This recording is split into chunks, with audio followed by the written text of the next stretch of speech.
जैसा कि आपने बताया था कि कंप्यूटर में किसी प्रोग्राम पर कार्य करने के लिए ऑपरेटिंग सिस्टम की आवश्यकता होती है। क्या आप हमें ऑपरेटिंग सिस्टम के बारे में विस्तार से बता सकती हैं? बिल्कुल रोहन, चलो हम ऑपरेटिंग सिस्टम के बारे में विस्तार से विचार करते हैं। ऑपरेटिंग सिस्टम एक प्रोग्राम है जो कंप्यूटर के अन्य प्रोग्रामों से पारस्परिक संबंध स्थापित करने में हमारी सहायता करता है। ऑपरेटिंग सिस्टम के बिना कंप्यूटर बेकार है। कई तरह के ऑपरेटिंग सिस्टम उपलब्ध होते हैं। ऑपरेटिंग सिस्टम प्रयोगकर्ता व कंप्यूटर के मध्य एक माध्यम का कार्य करता है। सभी प्रोग्रामों को चलने के लिए ऑपरेटिंग सिस्टम की आवश्यकता होती है, परंतु ऑपरेटिंग सिस्टम स्वतः ही चालू होता है। कंप्यूटर को चालू करते ही ऑपरेटिंग सिस्टम स्वतः ही चालू हो जाता है। ऑपरेटिंग सिस्टम के मुख्य कार्य हैं: यह कंप्यूटर को नियंत्रित करता है और उसके सभी भागों को उचित संबंध में लाता है। यह उपयोगकर्ता व कंप्यूटर के मध्य पारस्परिक संबंधों को सुगम करता है। यह इनपुट व आउटपुट यंत्रों को नियंत्रित करता है। यह कंप्यूटर प्रोग्राम के निष्पादन को नियंत्रित करता है। यह कंप्यूटर की मुख्य मेमोरी के प्रयोग को व्यवस्थित रखता है। यह फाइलों को व्यवस्थित रखने व उनसे काम लेने में आपकी सहायता करता है। ऑपरेटिंग सिस्टम को दो भागों में वर्गीकृत किया जा सकता है: character user interface (CUI), graphical user interface (GUI). एक एक कर हम इनके बारे में विचार करते हैं। कैरेक्टर यूजर इंटरफेस (CUI) में किसी तरह के आइकॉन या चित्र नहीं होते हैं। यह केवल लेख व अक्षरों पर चलता है। हम CUI पर लेखीय निर्देश जैसे रीनेम, CLS, CD, MD और DIR या डायरेक्टरी पर कमांड निर्देश देकर कार्य कर सकते हैं। CUI का एक उदाहरण है disk operating system. Graphical user interface GUI की पृष्ठभूमि चित्र वाली होती है और साथ साथ बहुत सारे आइकॉन भी होते हैं। GUI के उदाहरण हैं Windows XP, Windows XNT, Windows 7 और उबुंटू। GUI को पुनः दो भागों में विभाजित किया जा सकता है: सांपत्तिक मालिकाना सॉफ्टवेयर और स्वतंत्र या मुक्त सॉफ्टवेयर। मालिकाना सॉफ्टवेयर एक प्रकार का कंप्यूटर सॉफ्टवेयर है जिसकी अनुज्ञप्ति कॉपीराइट धारक के विशिष्ट कानूनी अधिकार के अधीन होती है। मालिकाना सॉफ्टवेयर के उपयोग के लिए अनुज्ञप्ति की आवश्यकता होती है, जो उसकी फीस देने या भुगतान करने के बाद ही प्राप्त होता है। इनका प्रयोग वैध अनुज्ञप्ति के बाद ही किया जा सकता है। उपयोगकर्ता इनको न तो परिवर्तित, न साझा कर सकता है, न ही पढ़ सकता है और न ही पुनर्वितरित कर सकता है। मालिकाना सॉफ्टवेयर के सामान्य उदाहरण हैं Microsoft, Apple INC, IBM operating system व यूनिसिस। स्वतंत्र या मुक्त सॉफ्टवेयर वे सॉफ्टवेयर हैं जिनको उपयोगकर्ता इंटरनेट से बिना किसी फीस के डाउनलोड कर सकता है। यह एक खुले लाइसेंस स्रोत के तहत उपलब्ध होते हैं, जो उपयोगकर्ता को सॉफ्टवेयर परिवर्तित करने, साझा करने और पुनर्वितरित करने की आजादी देता है। यद्यपि परिवर्तन करने के लिए कॉपीराइट अधिकार नहीं दिए गए होते हैं। स्वतंत्र या मुक्त सॉफ्टवेयर के सामान्य उदाहरण हैं यूनिक्स, लाइनक्स, ऑरोरा UX और ओनियन सोलारिस। हमें माइक्रोसॉफ्ट विंडोज के बारे में जानना चाहिए, जो कि सबसे ज्यादा प्रचलित ऑपरेटिंग सिस्टम है। अरे हाँ, मैंने माइक्रोसॉफ्ट विंडोज के बारे में बहुत सुना है। माइक्रोसॉफ्ट विंडोज माइक्रोसॉफ्ट द्वारा विकसित किए गए एवं बेचे गए ग्राफिकल इंटरफेस ऑपरेटिंग सिस्टम की श्रृंखला है। अधिकतर जिन कंप्यूटरों का हम प्रयोग करते हैं उनमें माइक्रोसॉफ्ट विंडोज का ऑपरेटिंग सिस्टम पूर्व स्थापित होता है। यदि आपके कंप्यूटर में विंडो ऑपरेटिंग सिस्टम नहीं है तो आप अनुज्ञप्त प्राप्त सॉफ्टवेयर प्रमाणित सॉफ्टवेयर विक्रेता के यहाँ से खरीद सकते हैं। इसके अतिरिक्त इस सॉफ्टवेयर को माइक्रोसॉफ्ट की वेबसाइट से ऑनलाइन भी खरीदा जा सकता है। GUI इंटरफेस प्रोग्राम प्रयोग करने व उनको संगठित करने में आपकी सहायता करता है। विंडोज विजिविग प्रकार के इंटरफेस होते हैं, जिसका अर्थ है कि जो आप देखते हैं वही आप प्राप्त करते हैं। यदि आपके कंप्यूटर का ऑपरेटिंग सिस्टम विंडोज है तो कंप्यूटर चालू करते ही सबसे पहले दिखने वाली स्क्रीन डेस्कटॉप कहलाती है। आप विंडोज डेस्कटॉप का प्रयोग सभी प्रोग्राम संचालित करने, संगठित करने में कर सकते हैं। डेस्कटॉप 2 भागों में विभाजित होता है, मुख्य भाग या विंडोज डेस्कटॉप तथा टास्क बार। नीचे पतली पट्टी को टास्क बार कहते हैं। टास्क बार में स्टार्ट बटन होता है, जिसके जरिए हम कंप्यूटर के अन्य प्रोग्रामों तक पहुंच सकते हैं। टास्क बार की पृष्ठभूमि को वॉलपेपर कहते हैं। कंप्यूटर आरंभ करने पर सबसे पहले दिखने वाली स्क्रीन डेस्कटॉप कहलाती है। डेस्कटॉप पर दिखने वाली छोटे छोटे चित्र आइकॉन कहलाते हैं। यह आइकॉन फाइल, प्रोग्राम और फोल्डर के शॉर्टकट छोटे रास्ते हैं जिनके जरिए इनमें आसानी से व जल्दी से पहुंचा जा सकता है। स्क्रीन के सबसे नीचे क्षितिज के समानांतर पट्टी को टास्क बार कहते हैं। टास्क बार पर एक और स्टार्ट बटन और दूसरी तरफ कई छोटे छोटे आइकॉन व शॉर्टकट होते हैं। कंप्यूटर पर चल रहे सभी उपयोजन व प्रोग्राम टास्क बार पर आइकॉन के रूप में दिखते हैं। कंप्यूटर पर चल रहे सभी एप्लीकेशन व प्रोग्राम इन्हीं आइकॉन के द्वारा एक्सेस उपयोग किए जा सकते हैं। टास्क बार कंप्यूटर पर चल रहे विभिन्न प्रोग्रामों में एक से दूसरे पर जाने का रास्ता उपलब्ध कराता है। यदि बहुत सारे एप्लीकेशन प्रोग्राम चल रहे हों और टास्क बार पर सभी आइकॉनों के लिए स्थान कम हो तो एक तरह के आइकॉन एक समूह में आ जाते हैं। स्टार्ट बटन के द्वारा आप अन्य प्रोग्रामों व सिस्टम की अन्य उपयोगिताओं का प्रयोग कर सकते हैं। स्टार्ट मेन्यू में मौजूद कंट्रोल पैनल का उपयोग कंप्यूटर में विभिन्न हार्डवेयर और सॉफ्टवेयर के विन्यासों या सेटिंग को बदलने के लिए किया जाता है। स्टार्ट मेन्यू के हेल्प और सपोर्ट मेन्यू का उपयोग विंडोज पर कार्य के दौरान आवश्यकता पड़ने पर सहायता प्राप्त करने के लिए किया जाता है। स्टार्ट मेन्यू की सहायता से आप मात्र एक क्लिक में कंप्यूटर को बंद कर सकते हैं, लॉग ऑफ या पुनः चालू कर सकते हैं। निम्न प्रक्रिया से आप अपने सिस्टम की तारीख व समय परिवर्तित कर सकते हैं। पहले टास्क बार पर दाईं ओर दिख रहे तारीख व समय पर क्लिक करें, तब एक घड़ी व कैलेंडर प्रकट होगा। टास्क बार पर तारीख व समय पर क्लिक करें, तब समय व तारीख परिवर्तन लिंक पर क्लिक करें। तत्पश्चात समय व तारीख परिवर्तन बटन पर क्लिक करें। समय व तारीख निर्धारित करें। समय व तारीख परिवर्तन को सुरक्षित करने के लिए हाँ पर क्लिक करें और समय व तारीख डायलॉग कोष्ठ पर वापस आएं। परिवर्तन सुरक्षित करने के लिए हाँ पर क्लिक करें। समय व तारीख डायलॉग कोष्ठ को बंद। डेस्कटॉप दर्शाने वाली स्क्रीन का वह भाग है जिसे आप कंप्यूटर लॉग ऑन करने पर देखते हैं। आइकॉनों के पीछे दिखने वाले चित्र दृश्य को वॉलपेपर अथवा डेस्कटॉप की पृष्ठभूमि कहते हैं। जब आप अपने कंप्यूटर को कुछ समय के लिए निष्क्रिय छोड़ देते हैं तो एक चित्र अथवा लेख की चलचित्र की प्रदर्शित होती है। इसे स्क्रीन सेवर कहते हैं। डेस्कटॉप की पृष्ठभूमि परिवर्तित करना।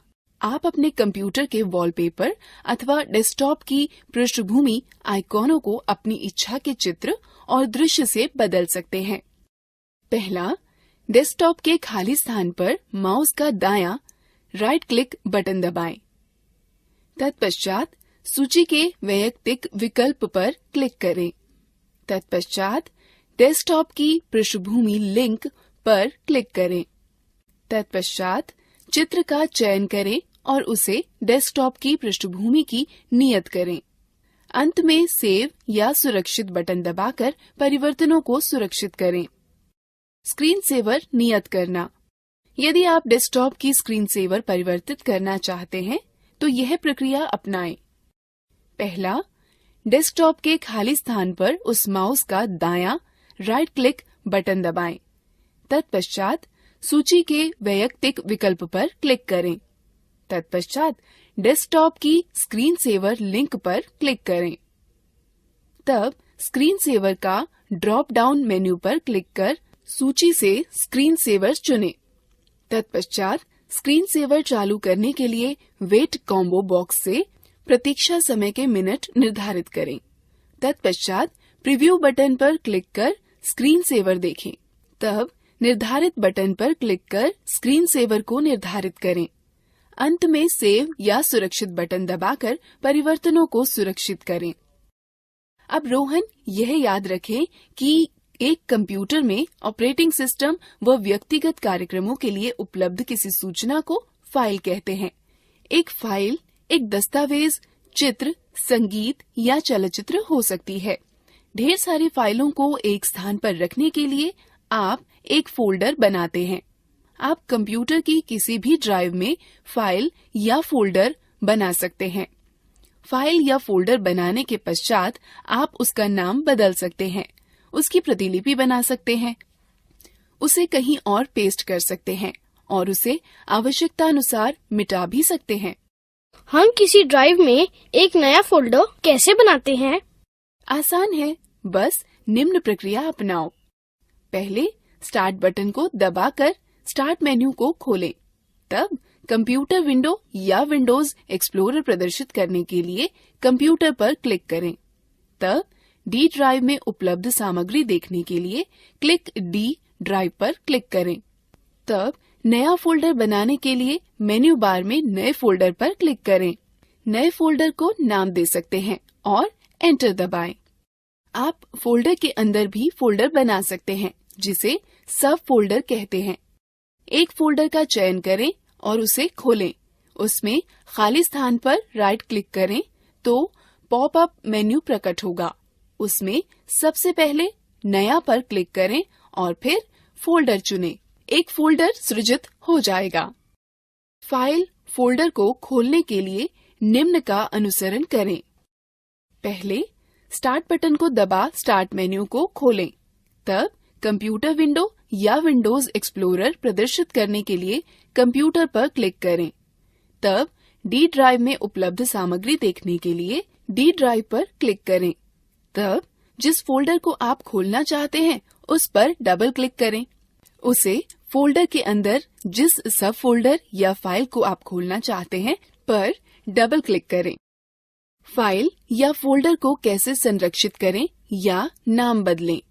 जब आप डी ड्राइव में फोल्डर या सब फोल्डर या फाइल बनाते हैं तो स्वचालित रूप से न्यू फोल्डर या न्यू टेक्स्ट डॉक्यूमेंट के नाम से संरक्षित हो जाता है।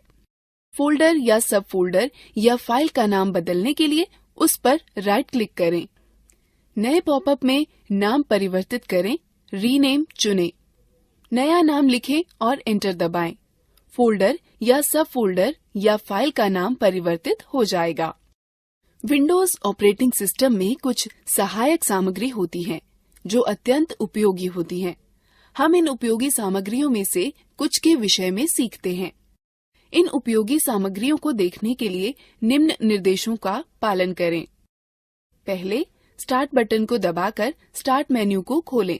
तत्पश्चात माउस से ऑल प्रोग्राम पर चिन्हित करें। उसके बाद एक्सेसरीज पर क्लिक करें। यहाँ पर विभिन्न एक्सेसरीज की सूची होती है। संबंधित एक्सेसरीज पर क्लिक करें। पेंट का प्रयोग चित्रों को बनाने, परिवर्तित करने एवं फोटो देखने के लिए होता है। आप पेंट का प्रयोग रिक्त पेंट क्षेत्र में चित्रकारी करने अथवा मौजूदा चित्र में चित्रकारी करने में कर सकते हैं। आप चित्र की प्रति लेकर किसी अन्य प्रलेख पर चिपका या पेस्ट कर सकते हैं। हम पेंट का प्रयोग किस प्रकार करें? पेंट का उपयोग करने के लिए सर्वप्रथम स्टार्ट बटन को दबा स्टार्ट मेन्यू को खोलें। तत्पश्चात माउस से ऑल प्रोग्राम पर चिन्हित करें। उसके बाद एक्सेसरीज पर क्लिक करें। यहाँ पर विभिन्न एक्सेसरीज की सूची होती है। एक्सेसरीज पर क्लिक करें और पेंट को चुनाव करें। तब पेंट विंडो दिखने लगेगा। आप देखेंगे कि पेंट विंडो 4 भागों में विभाजित है। Paint button, quick access toolbar, drawing area एवं रिबन। पेंट बटन के साथ आप कई तरह के कार्य कर सकते हैं। पेंट बटन के विभिन्न विकल्प हैं। खोलें, ओपन, नया, न्यू, संरक्षित करें, सेव और छापें, प्रिंट। क्विक एक्सेस टूलबार अक्सर प्रयोग में लाए जाने वाले उपकरण जैसे सेव, रीडू और अंडू तुरंत उपलब्ध कराने में आपकी सहायता करता है। रिबन में 2 टैब होती हैं, होम और व्यू। होम टैब उन उपकरणों को उपलब्ध कराता है जो चित्र बनाने अथवा उसे सुधारने में प्रयुक्त होते हैं। यह क्लिपबोर्ड, ब्रश, टूल, शेप और कलर आदि होते हैं। क्लिपबोर्ड में 3 विकल्प होते हैं, कट, कॉपी व पेस्ट, जिन विकल्पों का प्रयोग कर आप पेंट पर चुनी गई वस्तु को काट सकते हैं, प्रतिलिपि या प्रतिबिंब बना सकते हैं अथवा चिपका सकते हैं। यह विकल्प एक ही विषय को कई बार प्रयोग करने में आपकी सहायता करता है। प्रतिबिंब का चुनाव आपको उन विषयों को चुनने व संपादित करने में सहायता करता है जिनको आप चयनित करना चाहते हैं, काट छांट करना चाहते हैं, आकृति में परिवर्तन करना चाहते हैं अथवा घुमाना चाहते हैं। उपकरण, टूल का चयन आपको विभिन्न उपकरण उपलब्ध कराता है जिससे आप आकृति बना व संपादित कर सकते हैं। यह उपकरण है पेंसिल, रंग भरना, लिखना, मिटाना, रंग उठाना और बड़ा करना। ब्रश में नीचे की ओर खुलने वाला एक मेन्यू होता है जिससे आप चित्र बनाने के लिए विभिन्न प्रकार के ब्रशों का चयन कर सकते हैं। आकृतियाँ विकल्प से आप अपने चित्र को विभिन्न आकृतियाँ दे सकते हैं। रंग विकल्प से आप अपने चित्र में विभिन्न रंग भर सकते हैं। प्रत्येक प्रश्न के लिए सही विकल्प चुनें। सही है, अच्छा प्रयास।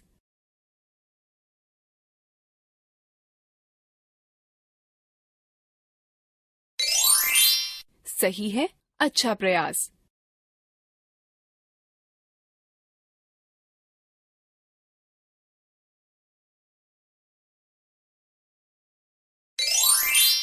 सही है, अच्छा प्रयास।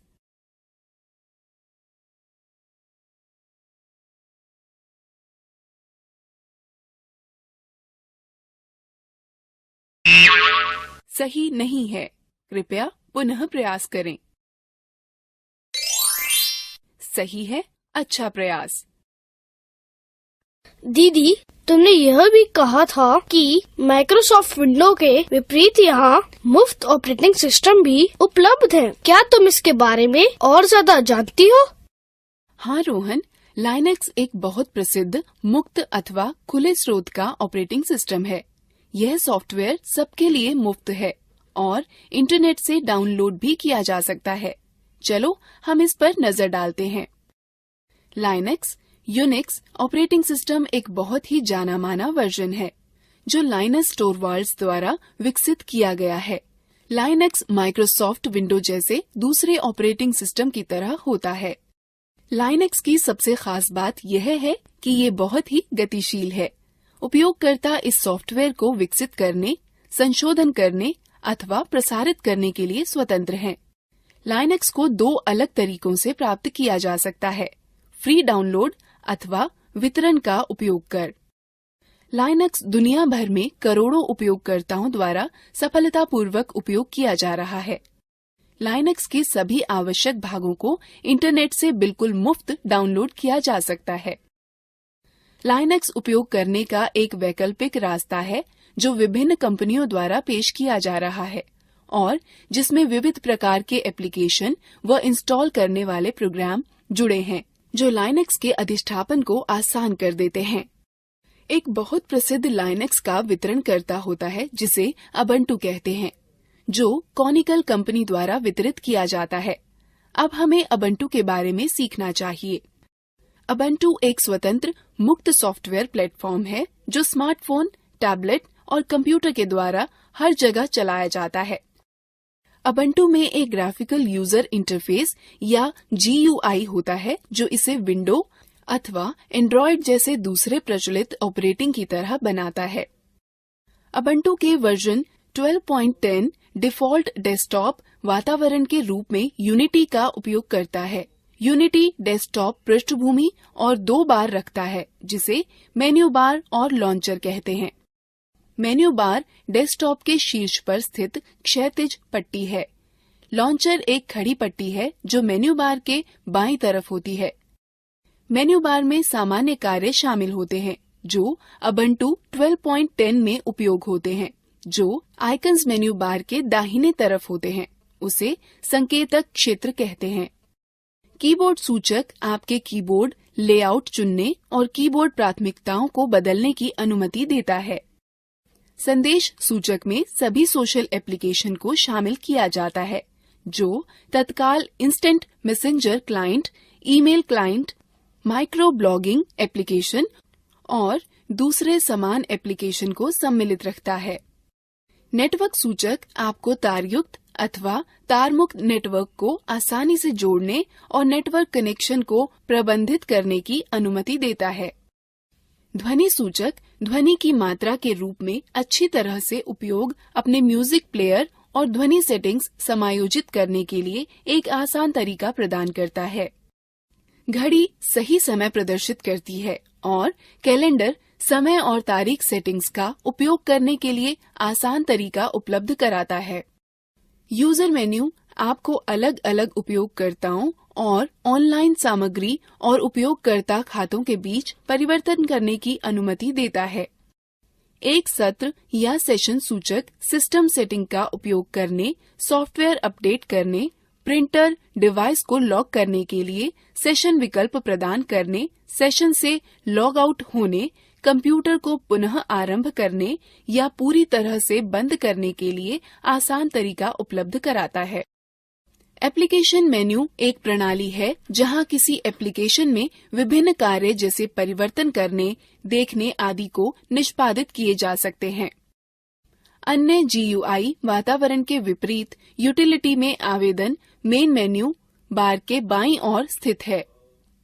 एक विशिष्ट आवेदन को देखने के लिए आप सूचक का प्रयोग करके डेस्कटॉप के मेन्यू बार पर आवेदन आइकन के लिए माउस को स्थानांतरित कर सकते हैं। यह डेस्कटॉप के मेन्यू बार में खुद को ऊपर रखकर एप्लीकेशन को सक्षम करेगा, इसलिए इस एप्लीकेशन को देखा और इस्तेमाल किया जा सकता है। माउस को मेन्यू बार से दूर ले जाने पर डेस्कटॉप फिर से दिखाई देने लगता है। यूटिलिटी का वह फीचर जो एप्लीकेशन दिखाता है, एप्लीकेशन के मेन्यू केवल जब जरूरत होती है, जब ये नेटबुक और लैपटॉप उपयोगकर्ताओं के लिए फायदेमंद होता है और इसे अधिक मुक्त वर्क स्पेस प्रदान करता है। ऊर्ध्वाधर पट्टी के आइकन्स जो स्क्रीन के बाईं तरफ होते हैं, लॉन्चर कहलाते हैं। जब यह लॉन्चर चलाया जाता है तो यह सक्रिय आइकन्स के एप्लीकेशनों को आसान पहुंच प्रदान करता है। लॉन्चर में सबसे ऊपर पहला आइकन डैश कहलाता है, जो एक निर्णायक खोज व मूल तत्व है। एक एप्लीकेशन को लॉन्चर से रन करने अथवा पहले से रन हो रही एप्लीकेशन को प्रदर्शित करने के लिए एप्लीकेशन आइकन पर क्लिक करते हैं। फोरग्राउंड में एप्लीकेशन अपने आइकन के दाहिनी तरफ एक अकेले सफेद त्रिकोण के द्वारा संकेतित किया जाता है। लॉन्चर के द्वारा एप्लीकेशन जोड़ना और हटाना। एक एप्लीकेशन को जोड़ने के लिए लॉन्चर के एप्लीकेशन आइकन पर दाहिने क्लिक करके और लॉन्चर के लॉक का चयन करके एप्लीकेशन को रन करें। लॉन्चर से एक एप्लीकेशन को हटाने के लिए पहले एप्लीकेशन आइकन पर दाहिने क्लिक करें, फिर अनलॉक से लॉन्चर का चयन करें।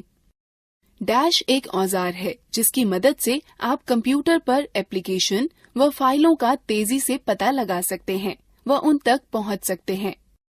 डैश का पता लगाने के लिए लॉन्चर के सबसे ऊपर वाले आइकॉन जिस पर अबंटू का प्रतीक चिन्ह बना हो पर क्लिक करें।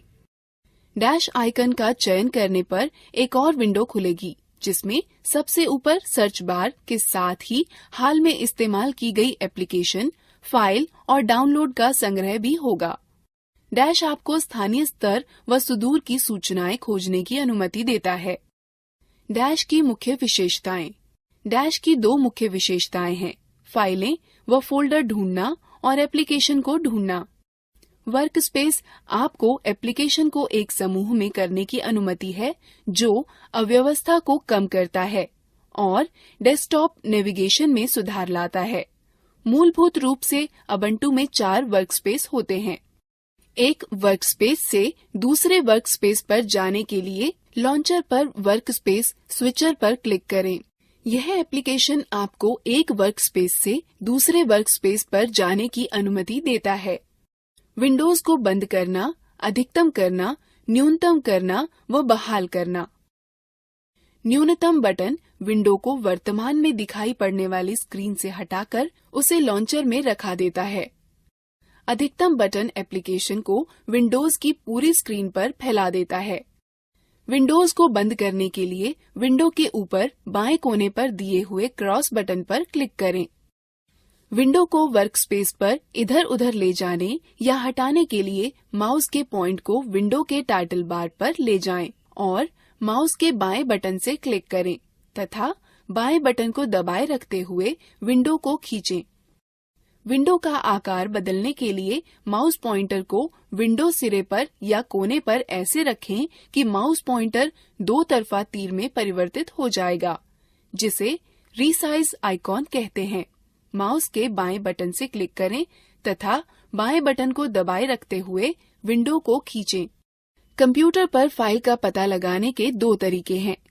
सीधे लॉन्चर के डैश के माध्यम से जिस फोल्डर में फाइल रखी गई हो का पता लगाकर उस तक पहुंचना, या सामान्यतः उपयोग में लाए जाने वाले फोल्डरों व हाल में ही प्रयुक्त फाइलों में फाइल व फोल्डर टूल का प्रयोग करना।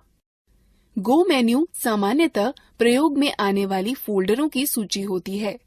गो में जाने के लिए अपने माउस को बार पर सबसे ऊपर ले जाएं और गो को चुनें। तब इस मेन्यू कंप्यूटर पर क्लिक करके अपने कंप्यूटर की फाइलें खोजें।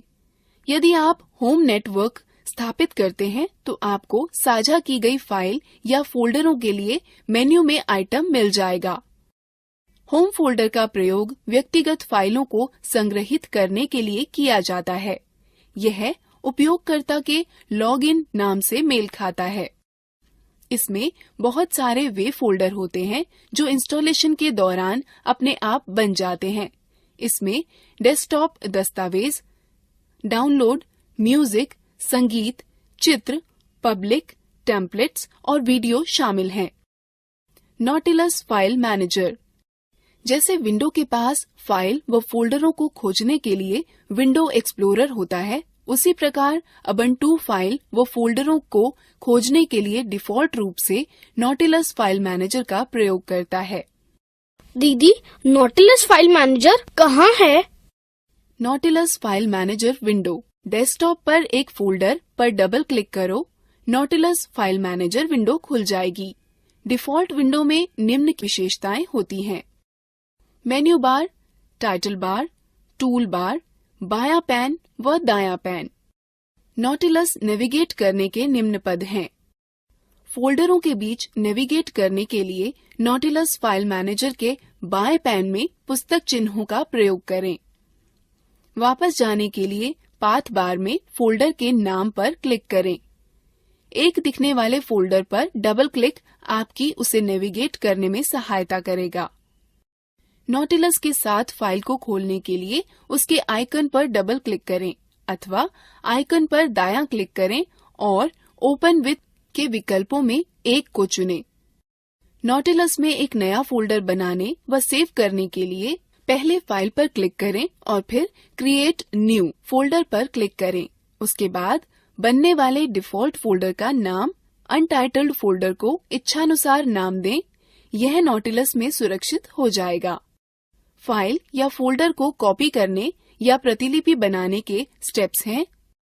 पहले एडिट पर क्लिक करें, फिर आइटम पर क्लिक करें अथवा राइट क्लिक करें और पॉपअप मेन्यू से कॉपी चुनें। अब आप कॉपी की गई फाइल को इच्छित स्थान पर पेस्ट करें। कई नॉटिलस विंडोज का प्रयोग करना। आप निम्न प्रकार से कई नॉटिलस विंडो भी खोल सकते हैं। पहले फाइल बनाएं, तब न्यू विंडो पर क्लिक करें। यह नई विंडो खोलेगा और आपको फाइलों या फोल्डरों को 2 स्थानों से ड्रैग करने की अनुमति देगा। नया टैब खोलने के लिए पहले फाइल पर क्लिक करें, फिर न्यू टैब। फाइल की ब्राउजिंग के लिए प्रयोग किए जाने वाले स्थान के ऊपर 2 टैब युक्त एक नई पंक्ति खुलेगी। दूसरा पैन खोलने के लिए व्यू पर क्लिक करें, फिर एक्स्ट्रा पैन पर। यह आपको टैब या विंडो के मध्य स्विच किए बिना ही 2 स्थानों पर एक साथ देखने की सुविधा देता है। आप नॉटिलस या डैश का प्रयोग कर फाइल या फोल्डर को खोज सकते हैं। पहले नॉटिलस में गो सर्च फॉर फाइल पर क्लिक करें या कंट्रोल के साथ F दबाएं, फिर जो खोजना चाहते हो उसे टाइप करें। डैश में सबसे ऊपर सर्च बार में आप केवल खोज का टर्म टाइप करें। उबुंटू में लिब्रे ऑफिस सबसे अधिक लोकप्रिय सुइट है जो डिफॉल्ट रूप से स्थापित होता है। यह भी वैसी ही कार्यप्रणाली उपलब्ध कराता है जैसे कि Microsoft Word, Excel, PowerPoint, सिर्फ इसके कि यह एक मुक्त स्वतंत्र सॉफ्टवेयर है। इन सभी एप्लीकेशनों तक लॉन्चर के द्वारा पहुंचा जा सकता है। इसमें निम्न घटक शामिल हैं जो दूसरे ऑपरेटिंग सिस्टम में अलग अलग नामों से पाए जाते हैं: writer, word processor, clack, spreadsheet, impress, presentation, draw, drawing sheet, base, database, math, equation editor. क्या मुक्त स्वतंत्र सॉफ्टवेयर के विषय में सीखना मजेदार नहीं था? चलो अब हम लोग मजेदार गतिविधि में भाग लेंगे। प्रत्येक प्रश्न के लिए सही विकल्प चुनें। सही है, अच्छा प्रयास।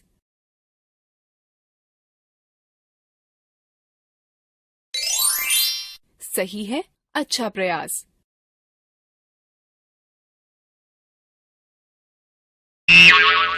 सही नहीं है, कृपया पुनः प्रयास करें। सही है, अच्छा प्रयास।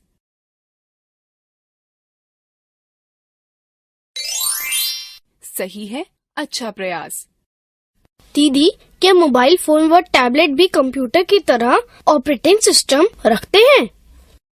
हाँ रोहन, आजकल मोबाइल फोन व टैबलेट भी पर्सनल कंप्यूटर के ऑपरेटिंग सिस्टम की खूबियाँ रखते हैं। साथ ही साथ अन्य खूबियाँ जैसे touch screen, cellular, Bluetooth, wifi, GPS mobile, navigation camera, video camera, speech recognition, आवाज रिकॉर्डर, म्यूजिक प्लेयर व अन्य विशेषताएं। अधिकांश मोबाइल फोनों में एंड्रॉयड, विंडोज अथवा सिम्बियन ऑपरेटिंग सिस्टम होता है। ओह, मैं मोबाइल फोनों के विषय में और बहुत कुछ जानना चाहता हूँ। क्या आप मुझे सिखा सकती हैं? हाँ बिल्कुल, चलो यहाँ से शुरू करते हैं कि एक मोबाइल फोन में विभिन्न सुविधाओं का प्रयोग कैसे करते हैं। सबसे पहले यह सीखते हैं कि मोबाइल फोन से कॉल कैसे करते हैं। कॉल करने के लिए कीपैड पर फोन नंबर टाइप करें। यदि आपके पास स्मार्टफोन है तो होम स्क्रीन पर फोन आइकन पर जाएं और उस पर टैप दें।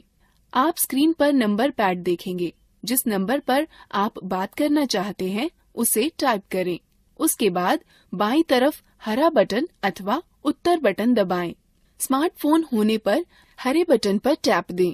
स्क्रीन दर्शाएगी कि नंबर डायल हो रहा है कि कनेक्ट हो रहा है। इस तरह आप कॉल कर सकते हैं। कॉल समाप्त करने के लिए लाल बटन दबाएं अथवा लाल बटन पर टैप दें। अब हम सीखते हैं कि कॉल का उत्तर कैसे दें अथवा निरस्त कैसे करें। जब आपके फोन की घंटी बजे तो उत्तर देने के लिए हरा बटन दबाएं। स्मार्टफोन होने पर बाएं से दाएं स्वाइप करें। कॉल निरस्त करने के लिए लाल बटन दबाएं। स्मार्टफोन होने पर दाएं से बाएं स्वाइप करें। हम पिछले मिलाए गए नंबर पर कॉल कैसे कर सकते हैं? आसान है। पहले होम स्क्रीन पर बाईं तरफ के हरे बटन को दबाएं। यह सभी डायल किए गए, प्राप्त किए गए व छूटे नंबरों की सूची दिखाएगा। स्मार्टफोन होने पर फोन आइकन पर टैप दें। यह सभी डायल किए गए, प्राप्त किए गए व छूटे नंबरों की सूची दिखाएगा। उसके पश्चात नंबर चुनें और हरा बटन दबाएं। इसी तरह स्मार्टफोन होने पर नंबर पर टैप दें। नंबर की डायल होने लगेगा। आप कॉल इतिहास इस तरह देख सकते हैं। पहले स्टैंड बाय मोड में मेन्यू दबाएं। स्मार्टफोन होने पर फोन आइकन पर टैप दें। तब कॉल रजिस्टर या कॉल इतिहास या कॉल लॉग चुनें। उसके बाद यह प्राप्त कॉल, छूटी कॉल, डायल की गई कॉल के 3 टैब दिखाएगा। फिर जिस टैब को आप देखना चाहते हैं उस पर क्लिक करें। यह आपको कॉलों की सूची, समय व तिथि के साथ दिखाएगा। स्मार्टफोन होने पर सभी कॉलें एक ही सूची में दिखेंगी। हरा तीर प्राप्त कॉलें, नीला तीर डायल की गई कॉलें व लाल तीर छूटी कॉलें दर्शाता है। आप नंबर पर कॉल कर सकते हैं। नंबर को संपर्क बुक में सुरक्षित कर सकते हैं या उस पर संदेश भेज सकते हैं। फोन में ध्वनि का स्तर को निम्न रूप से अनुकूल करते हैं। सबसे पहले फोन की मुख्य स्क्रीन में मेन्यू बटन दबाएं। फिर विकल्प मेन्यू में सेटिंग पर क्लिक करें। उसके बाद सेटिंग मेन्यू में साउंड या ऑडियो विकल्प चुनें। उसके बाद साउंड मेन्यू में वॉल्यूम विकल्प ढूंढें। रिंगर या रिंगटोन में वॉल्यूम कंट्रोल पाए जाते हैं। अंत में स्पीकर विकल्प पर चुनें व कीपैड को ऊपर नीचे कर वॉल्यूम लेवल सेट करें। आपके स्मार्टफोन में आवाज नियंत्रित करने वाले बटन बाहर होते हैं। मात्र इधर उधर दबाकर आवाज की प्रबलता नियंत्रित की जाती है। मैं अपने मित्र का फोन नंबर व अमित का नाम शामिल करना चाहता हूँ। मैं कैसे कर सकता हूँ? आप नया संपर्क ऐसे जोड़ सकते हैं। जब फोन स्टैंड बाय मोड में हो तो मेन्यू दबाएं। स्मार्टफोन होने पर फोन आइकॉन पर टैप दें। तब मेन्यू विकल्प में अपने फोन की फोन बुक पर जाएं। यह होम स्क्रीन पर फोन के एक चित्र अथवा शब्द फोन बुक या संपर्क से दिखाई गई होगी। अब उपलब्ध विकल्पों में न्यू कॉन्टैक्ट का चयन करें। पहले जिस संपर्क को आप जोड़ना चाहते हैं उसका नंबर, एरिया कोड स्क्रीन पर दिखने वाले फॉर्म पर भरें। स्मार्टफोन में नंबर पैड व अंक टाइप करें। ऐड टू कॉन्टैक्ट पर टैप दें और तब क्रिएट न्यू कॉन्टैक्ट पर, और तब फॉर्म में उपयुक्त स्थानों पर अपने मित्र का पहला व अंतिम नाम लिखें। तब उसे संरक्षित करने के लिए सेव या ऐड टू कॉन्टैक्ट दबाएं। टैप देना सुनिश्चित करें। अब नया संपर्क अपने मोबाइल में जुड़ जाएगा। फोन में पहले से ही संरक्षित संपर्क के विवरण में एडिट करने के लिए संपर्क का नाम चुनें। एडिट का चयन करें, टैप दें, सही विवरण टाइप करें और फिर सेव का चयन करें, टैप दें। अब मैं आपको सिखाती हूँ कि संदेश कैसे भेजते हैं। पहले स्टैंड बाय मोड में मेन्यू दबाएं, तब संदेश सेवा, फिर लिखित संदेश, फिर संदेश बनाएं का चयन करें। एक स्मार्टफोन में होम स्क्रीन पर मैसेजिंग आइकन ढूंढें, उस पर टैप दें। आप देखेंगे कि संदेशों की सूची खुलेगी। संदेश बनाएं, संदेश लिखें को चुनें। स्मार्टफोन में राइट मैसेज आइकॉन पर टैप करें। टेक्स्ट बॉक्स में संदेश लिखें। चित्र या कुछ अन्य जोड़ने के लिए विकल्प का चयन करें। फिर इंसर्ट ऑब्जेक्ट दबाएं। स्क्रॉल कर नीचे वांछित पिक्चर या ऑब्जेक्ट आए। व्यू फिर इंसर्ट दबाएं। नियत स्थान पर प्राप्तकर्ता का नंबर लिखें अथवा यदि आप सुरक्षित किए हुए किसी संपर्क को संदेश भेजना चाहते हैं तो फोन बुक पर क्लिक करें। संपर्क का चयन कर ओके पर क्लिक करें। स्मार्टफोन में प्राप्तकर्ता के नाम के कुछ अक्षर टू कॉलम में लिखें। आप देखेंगे कि कॉन्टैक्ट बुक से नामों की सूची प्रकट होगी। वांछित नाम पर टैप दें। भेजने के लिए भेजें पर क्लिक करें या टैप दें। प्राप्तकर्ता को मैसेज भेज दिया जाएगा। मुख्य सूची पर वापस आने के लिए समाप्त या निरस्त पर क्लिक करें। टैप दें। आप अपना संदेश ऐसे पढ़ सकते हैं। जब आपको संदेश प्राप्त होता है तो आप होम स्क्रीन में सबसे ऊपर लिफाफे का निशान का आइकन देखेंगे। आप स्क्रीन पर एक बॉक्स में एक मैसेज रिसीव्ड लिखा हुआ देखेंगे। नए संदेश को देखने के लिए शो दबाएं, संदेश पढ़ें। दीदी, क्या हम मोबाइल फोन के द्वारा इंटरनेट का प्रयोग कर सकते हैं? बिल्कुल रोहन, तुम कर सकते हो। यह तो बहुत अच्छा है। मोबाइल फोन द्वारा इंटरनेट का प्रयोग करने के लिए हमें क्या चाहिए होगा? मोबाइल फोन द्वारा इंटरनेट का प्रयोग करने के लिए आपको चाहिए होगा एक मोबाइल फोन जो इंटरनेट एक्सेस या उपयोग को समर्थित करता हो, एक मोबाइल फोन सेवा जो डेटा संचरण का समर्थन करती हो, जैसे 2G, 3G और वाईफाई। फोन द्वारा इंटरनेट तक पहुंचने के लिए डेटा सेटिंग के साथ मोबाइल सर्विस प्रोवाइडर से एक खाता। बहुत सारे mobile phone data account setting के साथ ही आते हैं। यदि आपका नहीं है तो आपको सेवा प्रदाता के ग्राहक सेवा केंद्र से बात करनी चाहिए। आप अपने स्मार्टफोन पर मोबाइल इंटरनेट सेवा इस तरह स्थापित कर सकते हैं। पहले अपने स्मार्टफोन के सेटिंग मेन्यू पर नेविगेट करें। स्मार्टफोनों में यह एप्स मेन्यू के सेटिंग आइकॉन के माध्यम से या कभी-कभी नोटिफिकेशन बार के माध्यम से किया जा सकता है। सेटिंग मेन्यू में आपको वायरलेस व नेटवर्क सेटिंग्स खोजनी होगी। ज्यादातर उपकरणों में मोर या मोर सेटिंग्स बटन जो भी उपलब्ध हो उस पर क्लिक करें। जब वायरलेस और नेटवर्क सेटिंग हो जाती है तो आप इंटरनेट, वाईफाई या मोबाइल नेटवर्क के माध्यम से जोड़ सकते हैं। वाईफाई से जुड़ने के लिए निम्न पदों का अनुसरण करें। पहले सेटिंग विकल्प से अथवा नोटिफिकेशन मेन्यू में वाईफाई बटन को क्लिक करके वाईफाई विकल्प को चालू करें। तब आपको उपलब्ध इंटरनेट नेटवर्कों की सूची दिखाई देगी। यदि आपने वाईफाई नेटवर्क पहले से ही सेव कर रखा है तो यह ऑटोमेटिक ही जुड़ जाएगा। अन्यथा आपको वाईफाई नेटवर्क जिसे आप जोड़ना चाहते हैं चुनना होगा। यदि पासवर्ड की आवश्यकता हो तो उसे इंटर करें और कनेक्ट पर क्लिक करें। इंटरनेट का उपयोग करने के लिए इंटरनेट ब्राउजर का उपयोग करें। इंटरनेट के लिए मोबाइल नेटवर्क जोड़ना। पहले वायरलेस व नेटवर्क विकल्प में अधिक सेटिंग या मोर सेटिंग विकल्प पर जाएं। तब मोबाइल नेटवर्क पर क्लिक करें। वहां आपको मोबाइल डाटा चेक बॉक्स को चेक करना होगा। अब इंटरनेट तक पहुंचने के लिए इंटरनेट ब्राउजर का उपयोग करें। कीपैड आधारित फोनों में भी हर कोई बड़ी आसानी से इंटरनेट का उपयोग कर सकता है। पहले मेन्यू में जाएं, फिर इंटरनेट चुनें। तब या तो होम पेज का चयन करें, अन्यथा होम स्क्रीन में 0 को कुछ क्षण के लिए दबाकर रखें। उसके पश्चात वेब एड्रेस एंटर करें और गो टू एड्रेस का चयन करें। तब एड्रेस एंटर करें और ठीक है का चयन करें। वेब खोजने के लिए यदि आप पहली बार सर्च कर रहे हों तो सर्च का चयन करें और खोजे जाने वाले विषय को दर्ज करें और सर्च का चयन करें। मेरे मोबाइल में रेडियो है, मैं उसे कैसे सुन सकता हूँ? रेडियो सुनने के लिए पहले स्टैंड बाय मोड में मेन्यू दबाएं, तब मीडिया और फिर रेडियो पर जाएं।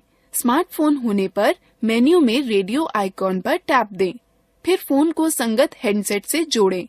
यह एक एंटीना की तरह कार्य करता है। उसके बाद ऑटोमेटिक अथवा मैनुअल ट्यूनिंग विकल्प का चयन करके जो रेडियो चैनल आप सुनना चाहते हैं का चयन करें। चैनल सेव करें का विकल्प चुन चैनल सुरक्षित करें। तब ऊपर नीचे स्क्रॉल कर वॉल्यूम सेट करें। रेडियो बंद करने के लिए विकल्प फिर बंद करें का चयन करें, टैप दें। मुझे यह भी बताने दें कि मोबाइल फोन पर गाना कैसे बजाते हैं। पहले स्टैंड बाय मोड में मेन्यू दबाएं, तब फोन में उपलब्ध एप्लीकेशन को देखने के लिए मल्टीमीडिया मेन्यू खोलें। म्यूजिक एप्लीकेशन मीडिया या गैलरी के रूप में दर्शाया गया हो सकता है। तब म्यूजिक या साउंड का चयन करें। स्मार्टफोन होने पर मेन्यू में रेडियो आइकॉन पर टैप दें। अपने मीडिया प्लेयर पर उपलब्ध गाने ब्राउज करें व उनमें से अपनी डिवाइस पर बजाने के लिए एक का चयन कर बजाएं। गाना बजना रोकने अथवा उसे पुनः बजने देने के लिए प्ले, पॉज प्ले को दबाएं, टैप दें। एक ही बटन प्ले और पॉज के लिए कार्य करता है। म्यूजिक प्लेयर से निकलने के लिए बाईं तरफ के लाल बटन को दबाएं। स्मार्टफोन में पॉज बटन टैप दें। आपको अपने फोन पर गाने स्टोर करने के लिए मेमोरी कार्ड की आवश्यकता होगी। अब यहाँ कुछ तरीके हैं कि मोबाइल फोन से फोटो कैसे लें। पहले स्टैंड बाय मोड में मेन्यू दबाएं, तब मीडिया चुनें और फिर कैमरा चुनें। स्मार्टफोन होने पर कैमरा आइकॉन ढूंढकर उस पर टैप दें, तब डिस्प्ले स्क्रीन को व्यू फाउंडर की तरह प्रयोग करें। ऊपर नीचे खिसकाकर जूम इन और जूम आउट कर सकते हैं। स्मार्टफोन में अपनी उंगलियों की चुटकी को फैलाकर अथवा सिकोड़कर स्क्रीन को फैलाकर डिस्प्ले का आकार बड़ा व छोटा कर सकते हैं। फोटो लेने के लिए सिलेक्ट या हाँ बटन का चयन करें। स्मार्टफोन में कैमरा आइकॉन ढूंढकर उस पर टैप कर फोटो खींचें। सेव बटन को दबाकर फोटो सेव करें। स्मार्टफोन में फोटो एल्बम या गैलरी में स्वयं ही सेव हो जाती है। यह कुछ तरीके हैं जिससे वीडियो रिकॉर्ड किया जा सकता है। मेन्यू में जाकर फोटो और फिर वीडियो कैमरे का चयन करें। स्मार्टफोन होने पर कैमरा आइकॉन पर टैप दें, तब स्क्रीन के प्रदर्शन को व्यू फाउंडर की तरह प्रयोग करें। जूम इन और जूम आउट करने के लिए ऊपर नीचे स्क्रॉल करें।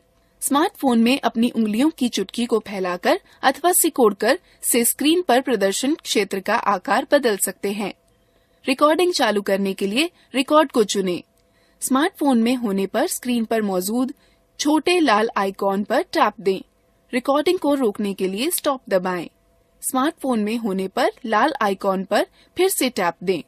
संरक्षित करें बटन को दबाकर फोटो सुरक्षित करें। स्मार्टफोन में फोटो एल्बम या गैलरी में स्वयं ही संरक्षित हो जाती है। मोबाइल फोन व स्मार्टफोन तीव्र गणना के लिए उपयोगी हैं। यह कैसे संभव है? कैलकुलेटर के द्वारा कैलकुलेटर प्रयोग करने के तरीके हैं। पहले स्टैंड बाय मोड में मेन्यू दबाएं, तब ऑर्गेनाइजर और फिर कैलकुलेटर का चयन करें। स्मार्टफोन होने पर में कैलकुलेटर आइकॉन मेन्यू में ढूंढें और उस पर टैप दें। फोन के नंबर पैड का प्रयोग कर नंबर लिखें, फिर जोड़ने, घटाने, गुणा करने व भाग फंक्शन का चयन करें, फिर दूसरा अंक लिखें। उत्तर जानने के लिए बराबर का चिन्ह दबाएं या टैप दें। धन्यवाद दीदी, आपके कारण मुझे मोबाइल फोनों के बारे में इतनी जानकारी प्राप्त हुई। मुझे टैबलेट में भी दिलचस्पी है। क्या आप उनके बारे में जानती हैं? हाँ बिल्कुल रोहन, चलो हम टैबलेट के बारे में जानते हैं। टैबलेट कंप्यूटर के छोटे, हल्के और अधिक प्रबंधनीय रूप हैं। वे तार रहित व ले जाने योग्य यंत्र हैं, जिनमें सूचनाओं तक पहुंचने के लिए अथवा प्रोसेस करने के लिए स्पर्श इनपुट की तरह प्रयोग होता है। टैबलेट में वह ऑपरेटिंग सिस्टम होते हैं जो ग्राफिकल यूजर इंटरफेस GUI उपलब्ध कराते हैं और एप्लीकेशनों को चला सकते हैं। टैबलेट के सुप्रसिद्ध ऑपरेटिंग सिस्टम हैं एंड्रॉयड, विंडोज व iOS। टैबलेट मुख्यतः दो भागों में बांटे जा सकते हैं, फोन सुविधा के साथ तथा कॉल सुविधा के बिना। टैबलेट जो कॉल सुविधा के साथ होता है, उसमें सिम कार्ड के लिए खांचा बना होता है। आपको कॉल करने के लिए, प्राप्त करने के लिए तथा संदेश भेजने व प्राप्त करने के लिए एक सिम कार्ड तथा किसी मोबाइल नेटवर्क का कनेक्शन की आवश्यकता होगी। टैबलेट जिसमें कॉल सुविधा नहीं होती है, उसमें सिम कार्ड के लिए स्लॉट नहीं होगा, लेकिन उसमें अन्य सभी विशेषताएं समान होती हैं। तब भी आप इंटरनेट के प्रयोग से कॉल करने में समर्थ होंगे। चलो अब हम टैबलेट की कुछ विशेषताओं के बारे में जानते हैं। अधिकतर टैबलेट निम्न उद्देश्यों के लिए प्रयोग होते हैं: कॉल करने के लिए, कॉल प्राप्त करने के लिए, संदेश भेजने व प्राप्त करने के लिए, गाने सुनने के लिए, फोटो खींचने व वीडियो बनाने के लिए, वीडियो देखने के लिए, ई-पुस्तकें पढ़ने के लिए, इंटरनेट चलाने के लिए, ईमेल भेजने व प्राप्त करने के लिए, म्यूजिक, फोटो व वीडियो अन्य से साझा करने के लिए। निम्न तरीके से टैबलेट पर म्यूजिक सुना जा सकता है। सर्वप्रथम एप्लीकेशन मेन्यू पर जाएं, तब म्यूजिक पर टैप देकर पार्श्व या बैकग्राउंड संगीत इंटरफेस को एंटर करें। अब आपको म्यूजिक फाइल सूची को हाल ही में एल्बम, कलाकार, गीत, प्लेलिस्ट या शैलियों में उचित विकल्प का चयन करके वर्गीकृत कर सकते हैं। फिर गानों को 1 सेकंड के लिए दबाएं, टैप दें, जिससे विकल्प मेन्यू प्रकट हो जाएगी। इसके बाद आप play, add to playlist, shop for artist, delete या सर्च विकल्पों में से किसी एक का चयन कर सकते हैं। तब प्ले पर टैप देकर पार्श्व संगीत इंटरफेस को एंटर करें और फिर बजाने के लिए गानों पर टैप दें। निम्न तरीके से टैबलेट में फोटो खींची जा सकती है। सर्वप्रथम एप्लीकेशन मेन्यू पर जाएं और कैमरा आइकॉन पर टैप देकर कैमरा इंटरफेस को एंटर करें। तब फोटो मोड चुनने इच्छित फोटो मोड पर टैप दें। कैमरे को विषय की ओर केंद्रित करें। ऑटो फोकस को सक्रिय करने के लिए स्क्रीन पर किसी स्थान को छुएं और दबाए रखें। फोटो लेने के लिए उंगली उठाएं। टैबलेट से वीडियो रिकॉर्ड करने के लिए सर्वप्रथम एप्लीकेशन मेन्यू पर जाएं और कैमरा आइकॉन पर टैप देकर कैमरा इंटरफेस को एंटर करें। तब वीडियो मोड चुनने के लिए फोटो मोड में पसंद किए हुए आइकॉन पर टैप दें। कैमरे को विषय की ओर केंद्रित करें। टैप देकर रिकॉर्डिंग शुरू करें। रिकॉर्डिंग बंद करने के लिए टैप दें। फोटो व रिकॉर्ड किए गए वीडियो मिटाने के स्टेप्स हैं। जिस फोटो या वीडियो को आप मिटाना चाहते हैं, इसे खोजें। ट्रैश आइकॉन दिखाई दिए जाने के लिए स्क्रीन पर टैप दें। फोटो या वीडियो को मिटाने के लिए इस पर टैप दें। आप फोटो और वीडियो इस तरह देख सकते हैं। पहले एल्बम ढूंढकर उस पर टैप दें। फिर जिस फोटो या वीडियो को देखना चाहते हैं उस पर टैप दें। आगे की फोटो देखने के लिए बाईं ओर धकेलें तथा पीछे की फोटो या वीडियो देखने के लिए दाईं ओर धकेलें। वीडियो देखने के लिए निम्न का अनुसरण करें। मेन्यू से पिक्चर अथवा एल्बम टैब खोलें। अब ग्रिड व्यू अथवा लिस्ट व्यू का प्रयोग कर जिस वीडियो को आप देखना चाहते हैं उसे खोलें। जिस वीडियो को आप देखना चाहते हैं उस पर टैप दें। यदि प्लेबैक नियंत्रण प्रदर्शित नहीं हो रहे हैं तो उन्हें देखने के लिए स्क्रीन पर टैप दें। वीडियो रोकने के निम्न पद हैं। जब वीडियो चल रहा हो तो प्लेबैक नियंत्रण देखने के लिए स्क्रीन पर टैप दें। उसके बाद वीडियो को रोकने या चलाने के लिए पॉज या रीस्टार्ट पर टैप दें। वीडियो पीछे करना अथवा तेजी से आगे बढ़ाने के पद हैं। जब वीडियो चलने के दौरान प्लेबैक नियंत्रण देखने के लिए स्क्रीन पर टैप दें। इसके बाद वीडियो को तेजी से आगे ले जाने के लिए प्रोग्रेस बार मार्कर को दाईं ओर और पीछे ले जाने के लिए बाईं ओर खींचें। टैबलेट में ई बुक पढ़ने के लिए पहले टैबलेट में इंस्टॉल किए हुए डिफॉल्ट बुक रीडर पर जाएं। फिर बुक रीडर आइकॉन पर टैप दें। उसके बाद पूर्व स्थापित किताबों में से जो किताब पढ़नी हो उसका चयन करें। फिर किताब पढ़ना प्रारंभ करने के लिए बुक्स आइकॉन पर टैप दें। मैंने सुना है कि आप टैबलेट से ईमेल भेज व प्राप्त कर सकते हैं। हाँ रोहन, टैबलेट पर इंस्टॉल किए हुए विशिष्ट एप्लीकेशनों का प्रयोग करके लगभग सभी पॉपअप या IMAP ईमेल पतों का उपयोग ईमेल भेजने व प्राप्त करने के लिए कर सकते हैं। चलिए हम आपको टैबलेट में ईमेल लिखने के तरीकों के बारे में बताते हैं। मेन्यू में इंटरनेट ब्राउजर आइकॉन पर क्लिक करें। फिर ईमेल आइकॉन पर क्लिक करें। एक विंडो खुलेगी जिसके शीर्ष पर एक क्षैतिज बार होगा। जिस ईमेल सर्विस प्रदाता का उपयोग करना चाहते हो उसका URL एंटर करें। उदाहरण के लिए www.gmail.com। अब दिए गए स्थान पर यूजर नेम व पासवर्ड डालें व साइन इन पर टैप दें। यहाँ इस पृष्ठ पर कंपोज या राइट न्यू पर टैप दें। नई विंडो में सेवा में के क्षेत्र में प्राप्तकर्ता का ईमेल ID एंटर करें। विषय के क्षेत्र में विषय एंटर करें। बीच के खाली स्थान में संदेश एंटर करें। तत्पश्चात सेंड आइकॉन पर टैप दें। प्राप्त ईमेल को पढ़ने के लिए पहले जब आपको कोई ईमेल प्राप्त होगी तो स्क्रीन पर सबसे ऊपर एक लिफाफा बनकर आएगा। आइकॉन को देखने के लिए स्क्रीन को नीचे खिसकाएं। यथाक्रम मेन्यू में ईमेल भेजने वाले के आइकन पर जाएं। अब आइकॉन पर टैप दें। स्क्रीन पर आपका मेल इनबॉक्स खुल जाएगा। ईमेल पर टैप दें और उसे पढ़ें। हम किसी फाइल को टैबलेट पर कैसे ढूंढते हैं?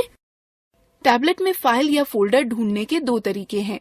आप या तो टैबलेट पर स्थापित फाइल मैनेजर का प्रयोग करें या तो होम स्क्रीन पर स्थित ऑनलाइन सर्च इंजन का प्रयोग करें। फाइल मैनेजर का प्रयोग करके होम स्क्रीन पर फाइल मैनेजर या फाइल ब्राउजर ऐप ढूंढें। उस पर टैप दें। यह सबसे ऊपर माय फाइल दिखाएगा। सूची से वांछित फाइल या फोल्डर को ढूंढें उसे खोलने के लिए उस पर टैप दें। सर्च इंजन का प्रयोग करके होम स्क्रीन पर मैग्नीफाइंग ग्लास की तरह दिखने वाले सर्च आइकॉन को ढूंढें। उस पर टैप दें, जिससे एक नई विंडो प्रकट होगी। आप देखेंगे कि उस पर एक क्षैतिज टैब में सर्च लिखा होगा। उसमें जो सूचना आप ढूंढना चाहते हैं उसके पहचान शब्द लिखें। ऑनलाइन सर्च का परिणाम स्क्रीन पर आ जाएगा। इसको खोलने के लिए वांछित पर टैप दें।